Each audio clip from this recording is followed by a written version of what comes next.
શું ફ્રેન્ડ્સ તમે જાણો છો કે ચણાના લોટમાં દૂધ નાખીને એકદમ સરસ અને મોંઘી મીઠાઈ બનાવી શકાય છે? હા ફ્રેન્ડ્સ, આજે આપણે ચણાના લોટમાં દૂધ નાખીને સરસ એવા મોદક તૈયાર કરવાના છે જે ગણપતિ બાપાને ખૂબ જ પસંદ આવવાના છે। ચાલો આપણે બનાવવાનું શરૂ કરીએ। તો અહીંયા મેં 2 કપ ચણાનો લોટ લીધો છે અને 1 કપ આપણે દૂધ લેવાનું છે। દૂધ આપણે વધારે ગરમ નથી લેવાનું, વધારે ઠંડુ પણ નથી લેવાનું। બંને વસ્તુને આપણે બરાબર મિક્સ કરી લેવાનું છે। ચણાના લોટના બિલકુલ ગાંઠા ના રહે તેનું ખાસ ધ્યાન રાખવાનું છે। તો અહીંયા મેં બરાબર મિક્સ કરી લીધું છે। પાછળથી મેં હાથથી પણ થોડી વાર ફેંટી લીધું હતું 2 મિનિટ, જેથી બિલકુલ ચણાનો લોટ છે તે ઓગળી જાય। તો અહીંયા ચણાનો લોટ અને દૂધ બંને મિક્સ થઈ ગયું છે। આ રીતે તમે ક્યારેય ગણપતિ બાપાના મોદક નહીં બનાવ્યા હોય એટલા સ્વાદિષ્ટ આ મોદક બનીને તૈયાર થાય છે કે તમે વારંવાર બનાવવાનું પસંદ કરશો। હવે અહીંયા આપણે એક નોનસ્ટિક પેન લેશું, તેમાં આપણે અડધો કપ જેટલું ઘી એડ કરી લેશું।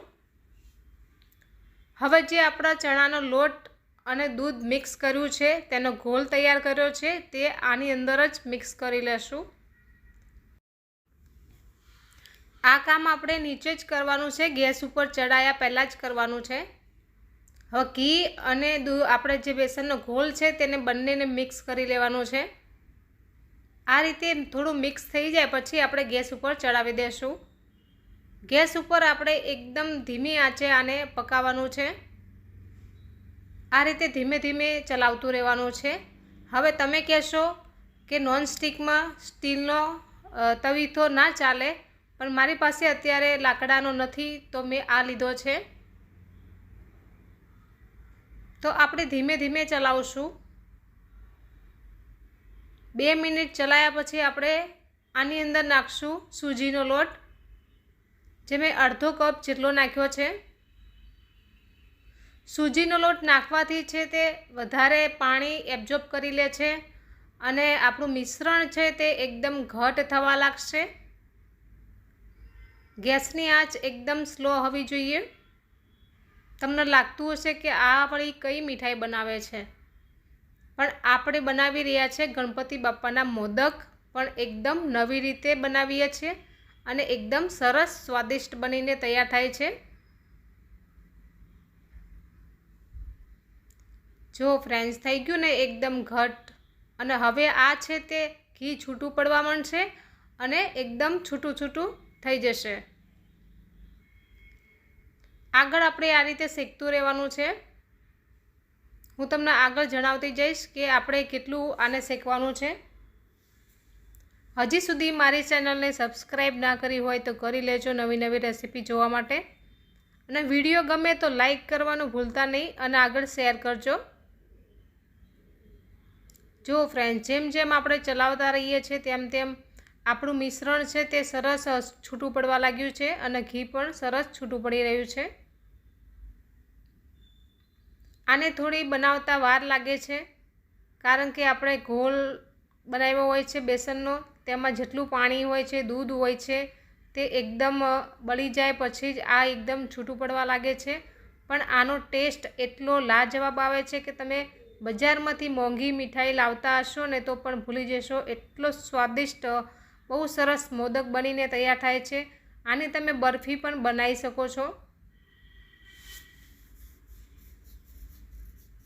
જો ફ્રેન્ડ્સ, કેટલું છૂટું પડી ગયું છે। અહીંયા મેં બીજા ગેસ ઉપર લઈ લીધું છે। ગેસ મેં ઓફ કરી દીધો છે।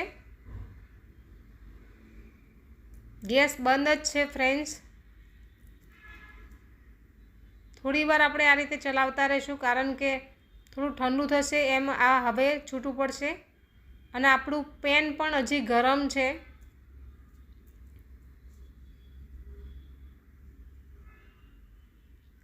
અહીંયા મેં બીજી સાઈડ બીજી કઢાઈ મૂકી દીધી છે અને આપણું મિશ્રણ છે એ મેં સાઈડમાં કરી લીધું છે। અડધો કપ આપણે અહીંયા સુગર લીધી છે, અડધો કપ પાણી લીધું છે, બંનેને આપણે મિક્સ કરી લેશું। સાઈડમાં હું બીજું પણ ચલાવી રહી છું, તમે જોઈ શકો છો।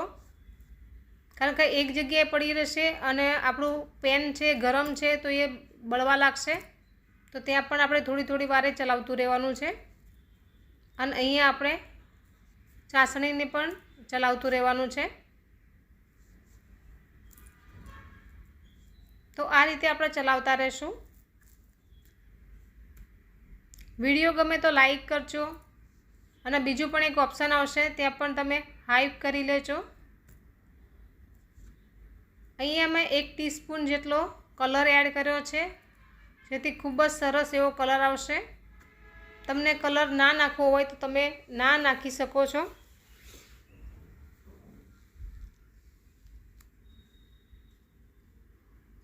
જો ફ્રેન્ડ્સ, કેટલી સરસ ચાસણી બનીને તૈયાર થઈ ગઈ છે. આ ચાસણી આપણે એક તારની નથી કરવાની.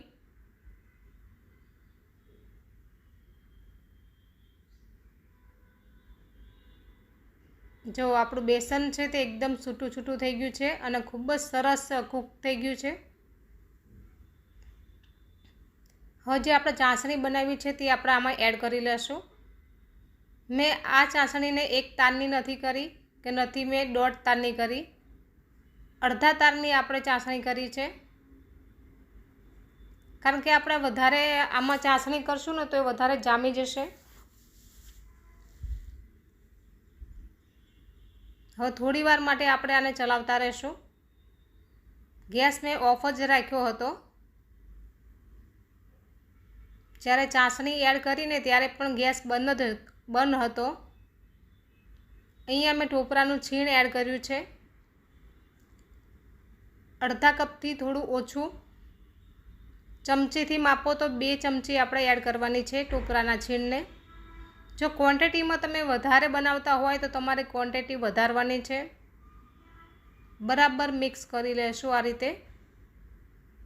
જેમ જેમ ચાસણી જામવા લાગી એમ એમ આપણું મિશ્રણ પણ સરસ ઘટ થઈ ગયું એકદમ. અહીંયા મેં બીજા વાસણમાં લઈ લીધું છે. થોડું આપણે આને છૂટું પાડી દઈશું જેથી થોડુંક ઠંડુ થઈ જાય.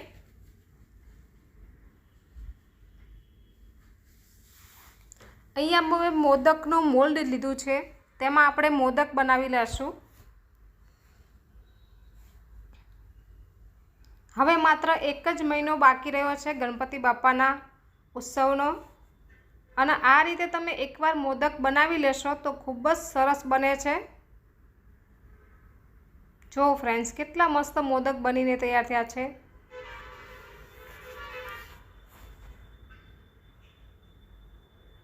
લાગે છે ને એકદમ સરસ. ખાવામાં પણ ખૂબ જ સ્વાદિષ્ટ લાગે છે.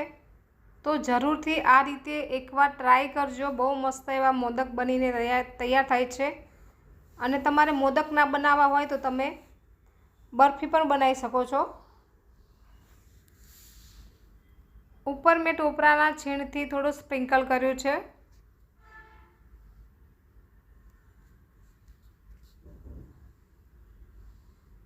તમને આ રેસીપી કેવી લાગી મને કમેન્ટ કરીને જરૂરથી જણાવજો. અને વિડીયો ગમ્યો હોય તો લાઈક કરવાનું ભૂલતા નહીં. જો ફ્રેન્ડ્સ, કેટલા સરસ મોદક બનીને તૈયાર થયા છે. આવજો બધાએ. જય માતાજી, જય શ્રી કૃષ્ણ.